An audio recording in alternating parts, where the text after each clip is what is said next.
आती हूँ, पहले प्रताप सिंह जी के पास जाना चाहती हूँ एक बार। एक मिनट, सबको मिलकर लड़ना है। हाँ, सबको मिलकर लड़ना है, वही कोशिश हो रही है, क्योंकि समाधान सबसे जरूरी है। प्रताप सिंह जी, राजस्थान हमने पिछले साल देखा था कि जब पहली लहर आई थी तब राजस्थान में जिस तरीके से मैनेज किया था। बन्ना गुप्ता जी, एक मिनट, नहीं, वो कांग्रेस की सरकार वाले राज्य को भी हम एक बार देख लेते हैं ना, वहां पर भी राजस्थान में भी लोगों को चिंता इसी बात की है। प्रताप सिंह जी, पिछली बार बहुत अच्छे से मैनेज हुआ था, बड़े बड़े बाकायदा, यहां तक कि सर्दी जुकाम के भी लक्षण वालों को, ताकि वो छुपा न पाए अपनी बीमारी को, वहां पर केमिस्ट की दुकानों पर सबका नाम लिख लिया जाता था ताकि एक एक चीज सीधे से पता चले। इस बार किसी को आशंका नहीं थी जरा सी भी कि इस तरह का एक लहर हो सकता है हमारे सामने। इस बार वैक्सीन को लेकर, बहुत सारी चीजों को लेकर बहुत अच्छे अच्छे प्लान्स आप लोग बनाते रहे, इस बार किसी से मैनेज नहीं हो पा रहा है। मैं चाहती हूं कि कोई एक राज्य सामने आए जो बोले कि हमने मॉडल कायम किया और देखो हमारे जैसा राज्य बनकर दिखाओ। राजस्थान वैक्सीन को लेकर कैसा मॉडल अपने सामने रख रहा है? क्या सबको लगाएंगे आप वैक्सीन 1 मई से, सबके लिए ओपन कर रहे हैं, या अभी पुराने प्लान के हिसाब से ही आप लोग चलेंगे? देखिए, एक बात आप मानकर चलिए, राजस्थान तो केंद्र सरकार वैक्सीन दे देगा तो सबको लगा देगा। राजस्थान की पूरी तैयारी है। खुद मुख्यमंत्री अशोक गहलोत जी ने वैक्सीन फ्री करने की घोषणा कर दी, और आपको पता है पूरा देश उस दिन हिल गया जब केंद्र सरकार ने वैक्सीन डेट निर्धारित करने के बाद ये कह दिया कि 18 वर्ष की उम्र से जितने भी हैं उनसे हम पैसे वसूल करेंगे। अब मुझे ये बताइए, पूरे देश में पोलियो की खुराक एक साथ पिलाई जाती है, वैक्सीनेशन पूरे देश को एक साथ चलाते मोलभाव कर रही है केंद्र सरकार। कहाँ जरूरत पड़ेगी? क्या खजाने में कमी है? प्रधानमंत्री कोष में कमी है, खजाने में कमी है। एक्साइज ड्यूटी बढ़ाकर पेट्रोल डीजल में जो पैसा इकट्ठा किया आज ही के दिन के लिए तो किया है। ये कांग्रेस और बीजेपी का जो झगड़ा है नहीं, देश के लोगों को इस वक्त बचाने की जरूरत है। और जहां तक ऑक्सीजन का प्लान है, आप केंद्र सरकार ने पहली बार ऑक्सीजन मैनेजमेंट अपने हाथ में लिया। सब जगह ऑक्सीजन मैनेजमेंट का सिस्टम फेल हो गया, ऑक्सीजन के चक्कर में लोग मर रहे हैं। आप मुझे ये बताइए, केंद्र सरकार की जिम्मेदारी थी, सबको पता था ये लहर आएगी, और केंद्र सरकार की जिम्मेदारी थी वैक्सीनेशन करने की, तो आप पूरी तैयारी होती, और पूरी तैयारी के साथ ये कर दिया कि अब 150, 400, 600 गैस। पहले कभी इस देश में ऐसा हुआ है?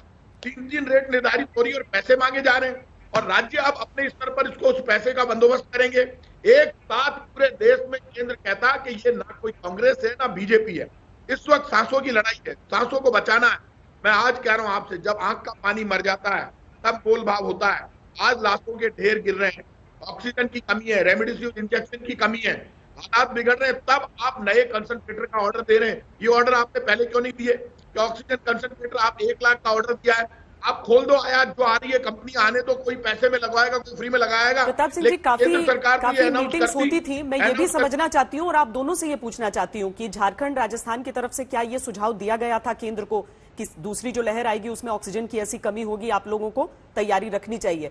क्योंकि केंद्र सरकार की तरफ से कहा जाता है कि हम सुझाव लेते हैं और ये करते हैं, तो क्या ऑक्सीजन की कमी की बात सब लोग जानते थे पहले से कि ऑक्सीजन? क्या बात कर रहे हैं? राहुल गांधी जी ने हर बार कहा, मुख्यमंत्री अशोक गहलोत जी ने कहा कि साहब ऑक्सीजन की कमाई की, डॉक्टर्स ने कहा, साइंटिस्ट ने कहा, सबने ये कह दिया, सबने ये कह दिया कि ऑक्सीजन की कमी आएगी। जब ऑक्सीजन कमी की बात आ रही थी तो भारत सरकार की तरफ से तैयारी नहीं थी। हम चुनावों में बिजी हो गए। अब चुनाव में कांग्रेस हो बीजेपी हो, चाहे चुनाव स्थगित करने पड़ते, ये काम केंद्र सरकार देखिए, जो जितना बड़ा होता है उसको नाराज नहीं होना चाहिए। दिक्कत एक होगी, केंद्र सरकार से कोई भी सवाल करता है तो केंद्र सरकार के नेता नाराज हो जाते हैं। अरे भाई, आप बड़े नेता हैं, आप प्रधानमंत्री, हाथ जोड़ के आपसे माफी चाहते हैं। सोशल मीडिया पे भी सुझाव आ जाते हैं, मुझे ध्यान नहीं आ रहा कि दूसरी लहर से पहले किसी ने भी संकेत दिया हो। बोले और आप उसकी बात तो सुनो, सुनकर समस्या का समाधान करो। आप तो गुस्से में आ जाते हो और आरोप प्रत्यारोप करने में आ जाते हो। आपको तो आरोप प्रत्यारोप करने का अधिकार ही नहीं है। आप बड़े हैं, आप केंद्र सरकार की भूमिका में, आपको केंद्र सरकार की भूमिका निभाओ। कोई राज्य यदि नाराज हो रहा है, दुखी हो रहा है, परेशान हो रहा है, डेथ हो रही है, तो कम से कम उसको बचाने की बात तो करो। और मैं श्वेता जी आपसे कुछ कहूंगा, आपको मैं फिर कह रहा हूं, जिम्मेदारी आप बिल्कुल वैक्सीन अवेलेबल करना। ये आपके, मैं राजनीति नहीं करना, आप राजनीति करके देश की जनता का ध्यान हटाना चाहते हैं। देश की जनता की आप जिम्मेदार, क्या वैक्सीन हो गया? आप के नाम पर तो घोटाला हो रहा है, अरे आपके बड़े 4 लीडर क्या कह रहे थे? आपको कि किसने वैक्सीन कहा? जो है ये तो आप देसी किसने? है, ये वैक्सीन ही गलत है, हम नहीं लगवाएंगे। और आज हम वैक्सीन की वैक्सीन के लिए आप रो रहे हैं। अरे भाई आपको वैक्सीन मिलेगी, आप फिक्र कीजिए। आपको पूछ कौन रहा है? आपकी केंद्र सरकार पूरी, आप केंद्र सरकार के मंत्री मिलने का टाइम नहीं देंगे।